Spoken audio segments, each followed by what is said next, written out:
Green's bootleg Green's bootlegging case smelled foul, but so did everything else in this burg. I decided to take the case, add to Chase Green's letter, find more about his past, and look into his bootlegging. Okay, so we did this last time.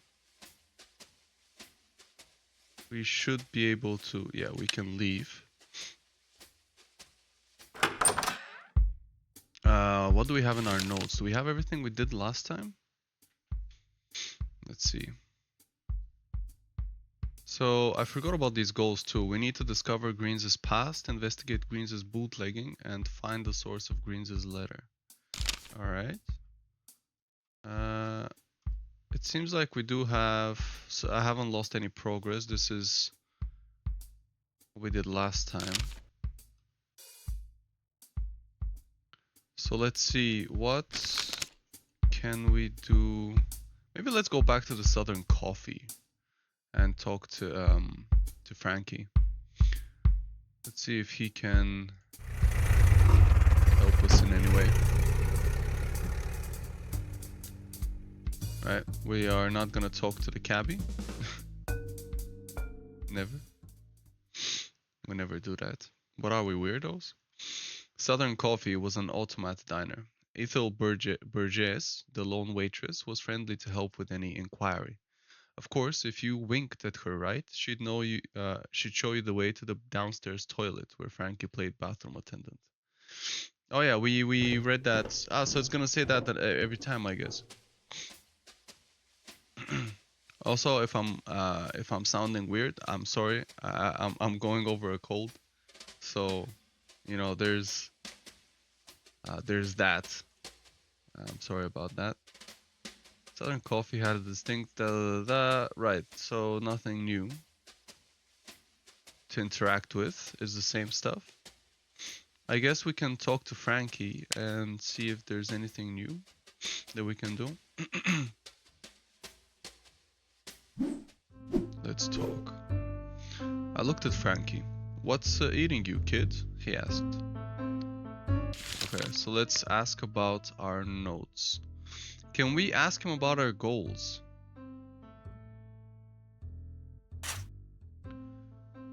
Let's see. I still had no idea what to make of Green's past.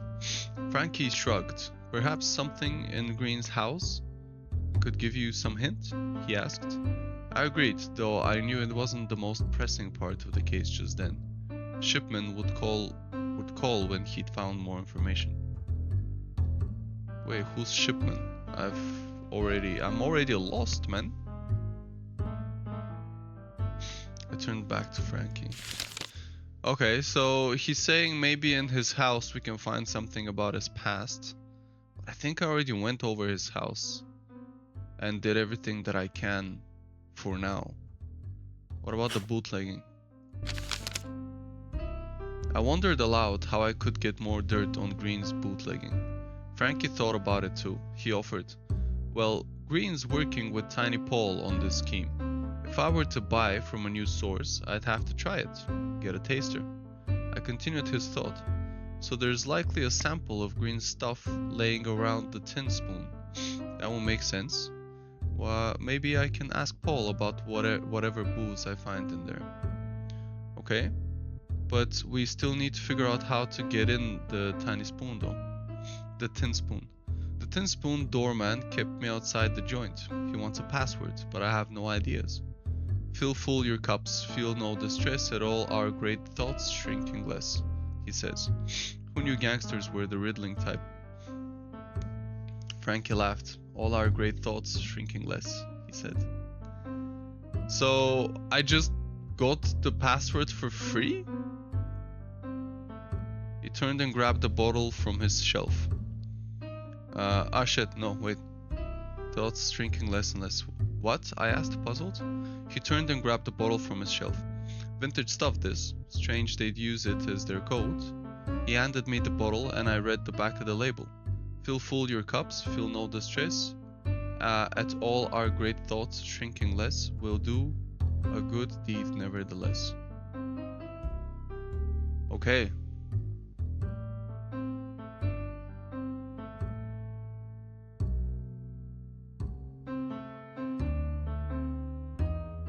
Okay, so this last part is gonna be what they want us to hear, basically. They want us to complete it. So the password was the poem from this vintage label. I now knew what I had to say to the doorman.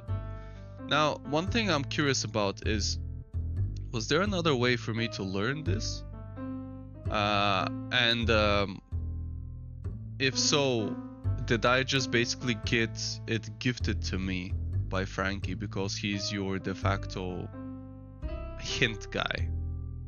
I wonder if I just, if I could have learned that another way if I had worked a bit more.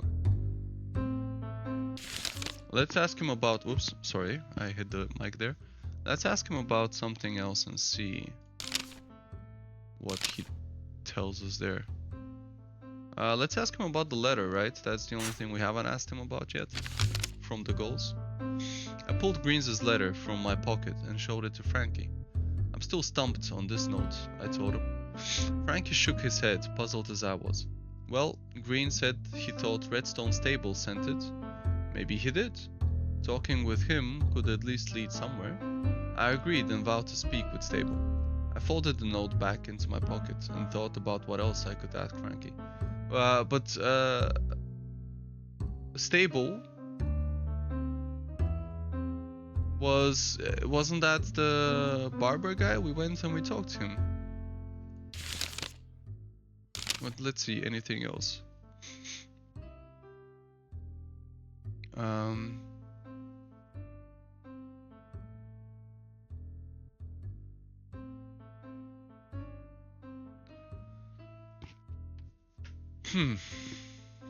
What about, Stable's barber shop?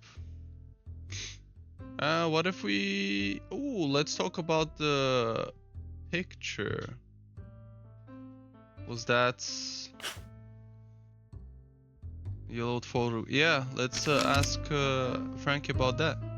I pointed to something in my book, but Frankie's response was nothing memorable. Okay, so he's not just gonna give you hints and shit. Like, at some point he's gonna be like, I don't know. What about the hat rack? It was, made by these two. Okay, so again, nothing.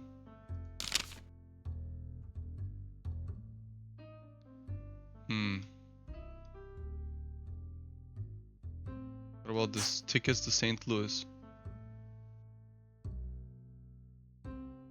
Right. So let's show Frankie this.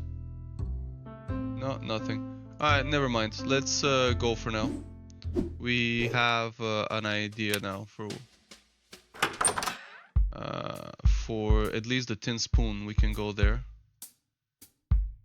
I still needed to talk to Tiny Paul, but I hadn't given the correct password at the time. I knew I'd never get in the place until I said the magic word. Yeah, so let's go. We know the magic word now. We know it. We got it in our little craniums. I dozed in the back seat until we arrived. I opened the cab door in front of a North Beach warehouse with a wooden sign. Wait, we know this. Okay, knock again. Why am I reading the same thing over? I again rapped my knuckles on the metal door. The panel slid open and the same dark eyes stared down at me. Fill full your cups, feel no distress at all our great thoughts shrinking less, he repeated. He continued his stare unwavering. Looking notes. So where is this? There we go. We'll do a good deed nevertheless was written on one of the bottles and use the password. We'll do a good deed nevertheless. I recited the line that Frankie had shown me on one of his bottles. The eyes squinted. Wait here, came a gruff response. The panel slid shut and I heard footsteps walking away. I rolled a cigarette and waited. After a quarter of an hour, man, you made me stay there for what is it, that 15 minutes? The panel opened again. Bar's closed, but you can shoot pool in the upstairs room, said the eyes. He pulled the door ajar so I could see a set of metal stairs. Alright, let's walk up there. I walked up the stairs and opened the thin wooden door to the billiards room. It was much smaller than I had expected for a gangster's paradise. The only light came from the hanging lamps above the billiards table. The haze of cigarette smoke darkened the room's corners. Okay. Let's start with this. I assume this is a high chair or something. A couple tall chairs were placed around the billiards table. Okay, guess that's all we shall speak of them. The room was lit only by the dangling lamps above the billiards table. The pool table was the focus of the space, the light reflecting from its smooth green surface tinted the den. The rack on the wall held 5 cues.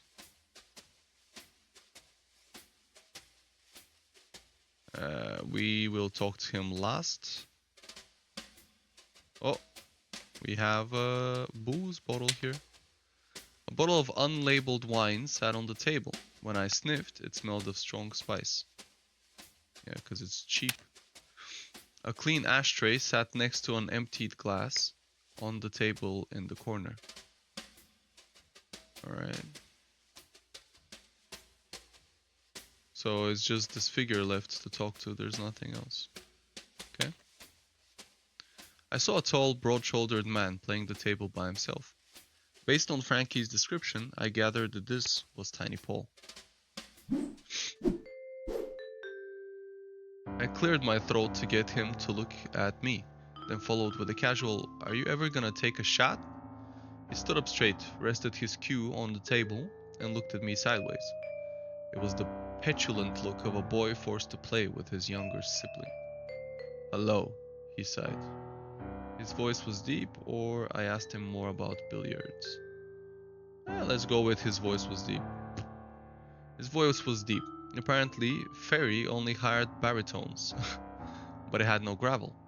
It echoed slightly around the small room. I imagined he could have huffed and puffed the entire block to rubble.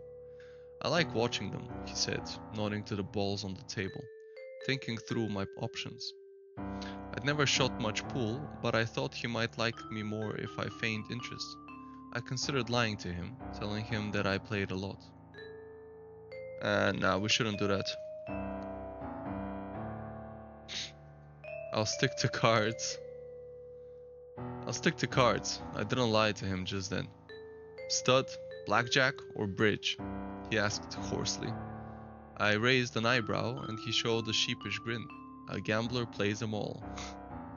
He continued after cracking his knuckles, "But I don't think you're here for a game." Let's ask for a drink. That's always gonna be our number one thing. We have to.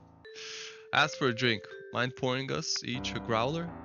I hoped getting Paul's lips wet might make it easier to grab something out of him, but he wasn't having it. Paul sighed. "We're closed here. You'll have to come back later." He seemed annoyed at my stalling.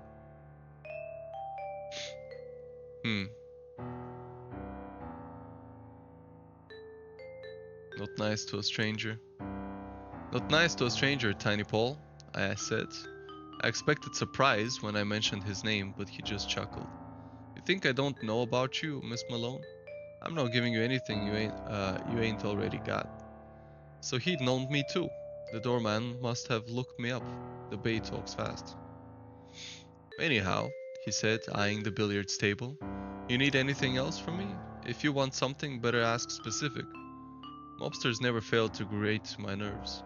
He wouldn't tell me anything unless I pushed him with what I already knew. Alright, let's ask about our notes. Should I talk to him about my goals as well? Let's try that. Let's ask about the letter. "Know anything about this note?" I asked, and pulled out the letter with the black hand on it. Tiny Paul looked at the page, then laughed with his whole body. So there is a letter.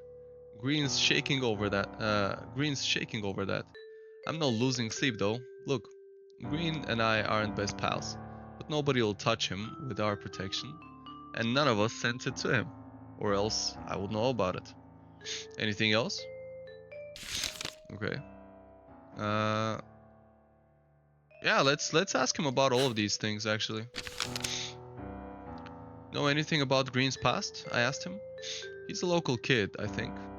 Been around the lounge a while. Boss knows him better than I do. Okay.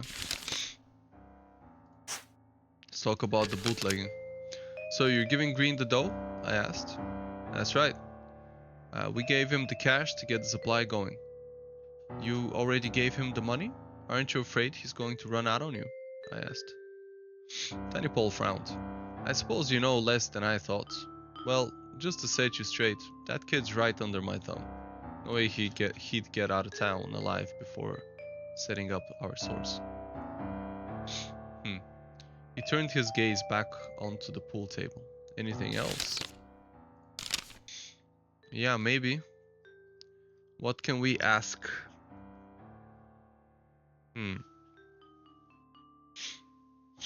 What can we ask? What were these things? Like the paper stack was some old copies, like old papers, right? Newspapers. No, it was murder cases and such.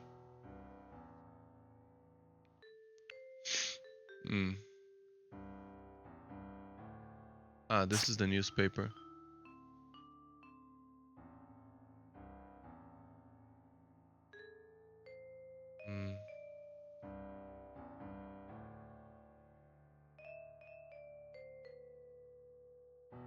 I guess let's ask him about the picture frame at the Stables barbershop. What's that got to do with any of this? He asked. I tried to press him further, but got nothing from it. He sighed, apparently eager to get back to his game. Anything else? What about the empty bottles at Green's house? What do you want with that? He asked. I pushed him on it, but it got me nowhere.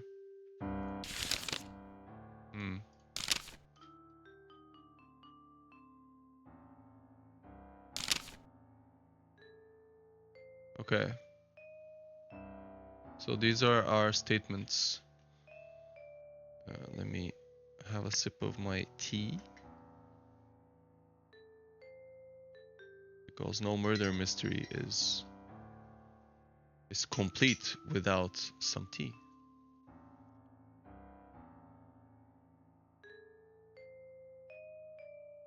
Ooh.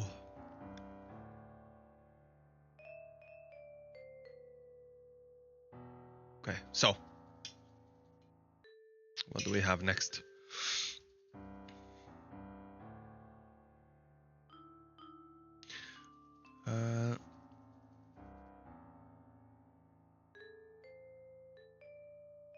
So let's go over our statements.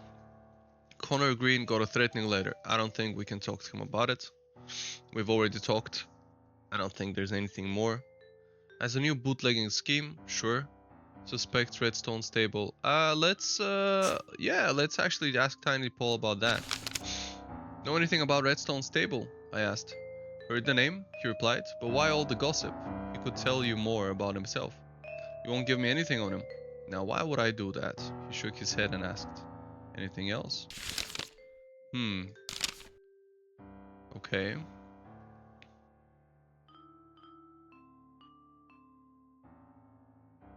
Let's ask about what was her name? Little Fanny or something? Her stage name? Green's wife is a torture here, I asked. Paul smiled. With the pipes she's got built into that body, she's the reason most fellas keep coming back to the joint. Alright. Is that everything we can ask here? Is there nothing else?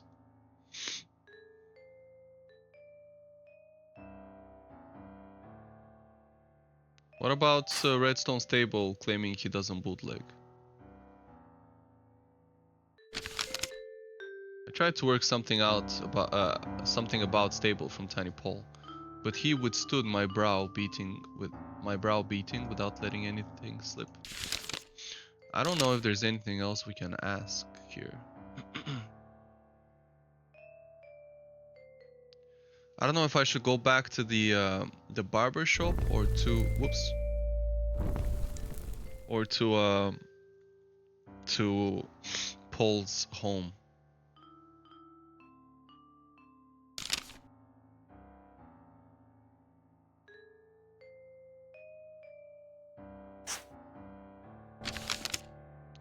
I considered telling Tiny Paul about Green's tickets to St. Louis.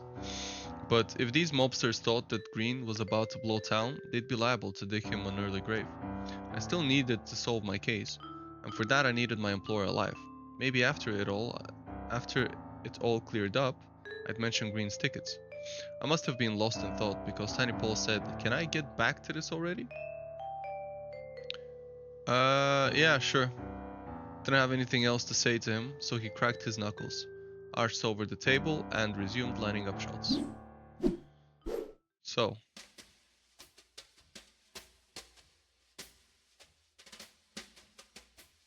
I don't think there's anything else we can do here. We've already talked to him. We've clicked on everything that can be clicked.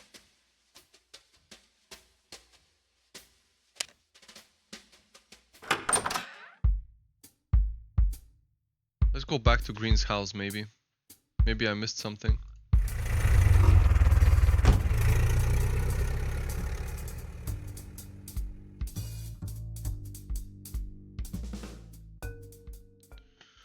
Oh, let me... excuse me. Let me get a bit comfortable. There we go.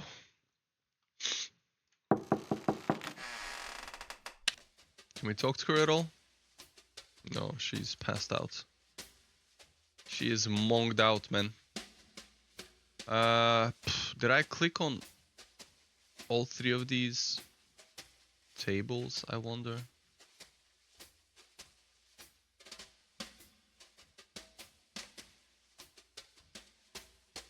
I wonder if there's like something small that we missed last time.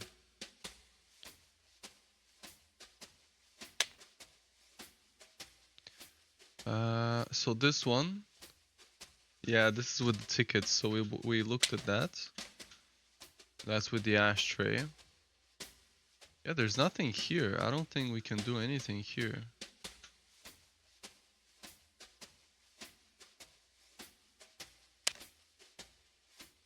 Yeah, harsh sonic. We checked that out last time. This is the wilting flower plant, whatever. I don't think there's anything here. Okay, let's go back to the... I mean, we're either gonna have to go back to Southern Coffee or... Let's try the barbershop, but I have a feeling we won't be able to do anything there. Which is just gonna make us have to go to... the barbershop. Maybe I should try to talk to the cabbie.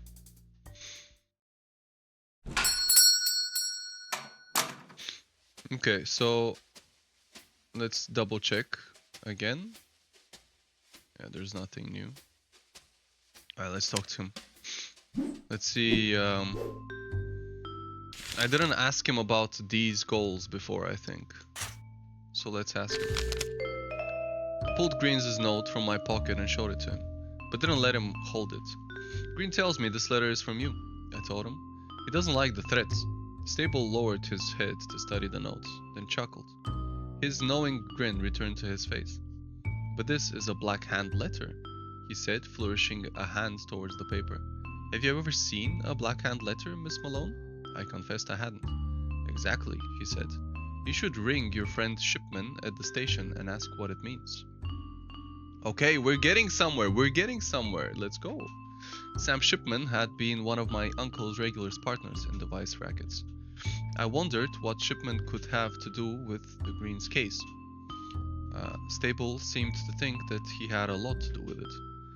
I pocketed the letter and continued with my questions, but I made a note to stop by police headquarters and see Shipman. Well, Miss Malone, will there be anything else? Yes. Tell me about Green's past, maybe. What do you know about Green's past? I questioned. Only that he has constantly skirted the law. I nodded.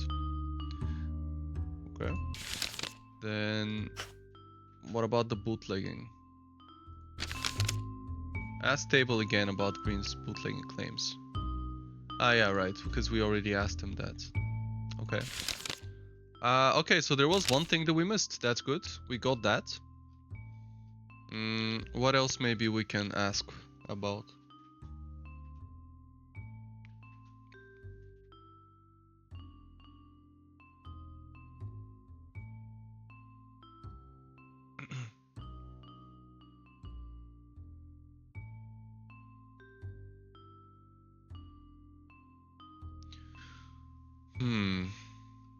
We've asked him about everything here.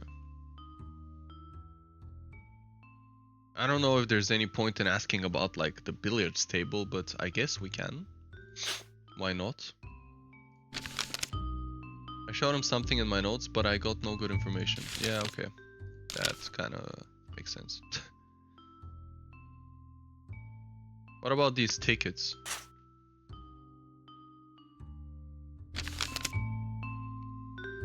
Okay. Yeah, that doesn't get us anywhere.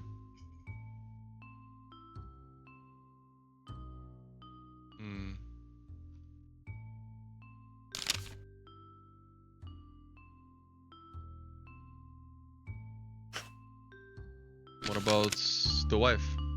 Nothing. Okay.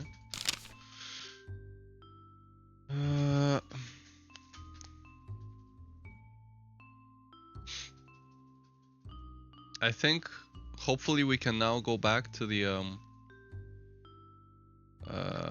we can go to like talk to what his name was, Shipman.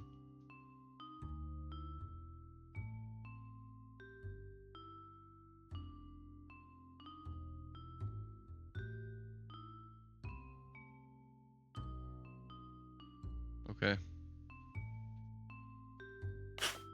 What about this? No. Alright, let's exit then. Let's see if we can talk to Shipman. Yes, we can! Big! Let's go to the police station. I always dreaded visiting the PD after I'd flown the coop. And I was in no mood right now. But if Shipman did know something about Green's notes, I had to chase it up. Well then, let's go chase it up then. Shall we? Don't talk. We never talk. The North Beach station was SFPD's headquarters, also poetically baptized the Hall of Justice. The building dominated the corner of Kearny and Washington in Chinatown. Rebuilt after the 1906 earthquake, I thought it looked even more sour than it had before.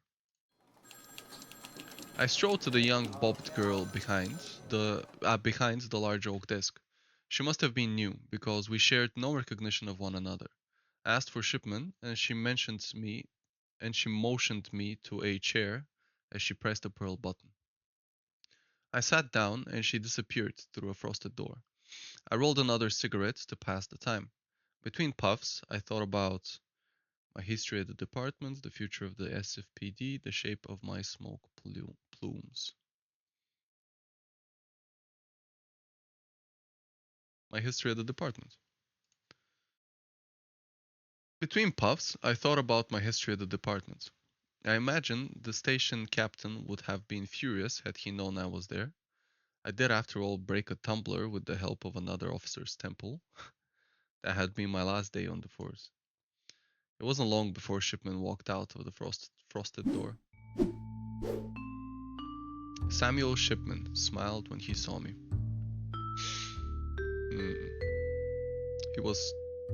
He had always been helpful.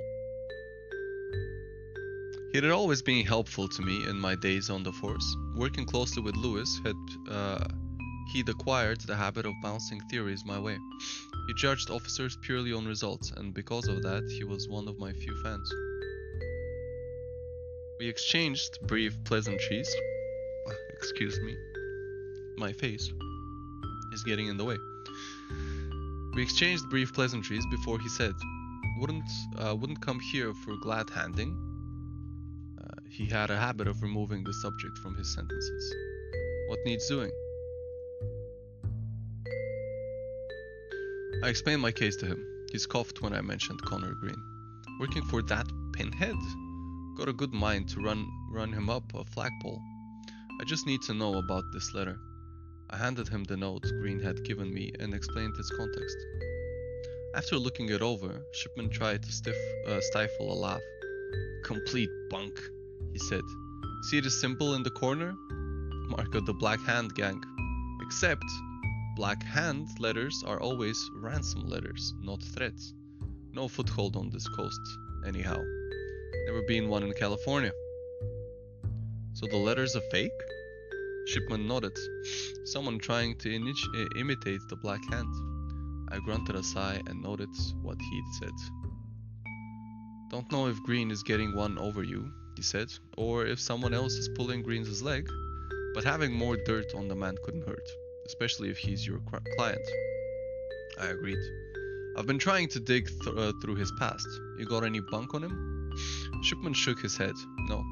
From Oakland is all I know. But I can do some more digging. I thanked him for that. Under a pile of vice though. Might take me a while. Why don't I telephone when I find something? I had no office where I could receive messages, but I dreaded returning to the station. I told him to call Southern Coffee. Just leave anything with Franklin Conway, I instructed. He said that was alright. We traded goodbyes and I went back to the station's entrance.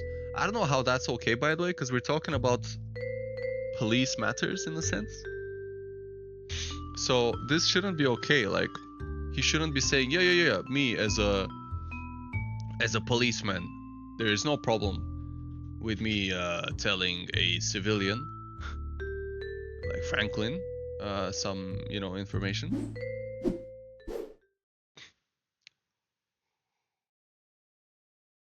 Now I knew the letter was fake, and Shipman was looking into Green's past for me. I just needed to chase up the bootlegging lead. I stepped into the street and thought about where to go. Should I go back to Southern Coffee?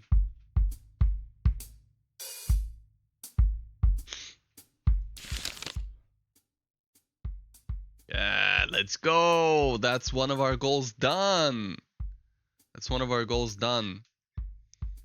perfect. In fact, that's a perfect place to stop the video, I think. Yeah, so okay. Man, it really feels like we've been playing for like a half hour, but you really don't feel the time go by, because it feels like I've just barely done anything. But I'd rather keep it short and sweet. So I hope you liked the video. As always, like, subscribe to all of that good stuff. Share with your grandma, your pets, with your your high school crush, whatever. Maybe not with the crush, because I don't know if she'll want to talk to you after that. But yeah, thanks a lot, and I'll see you on the next episode.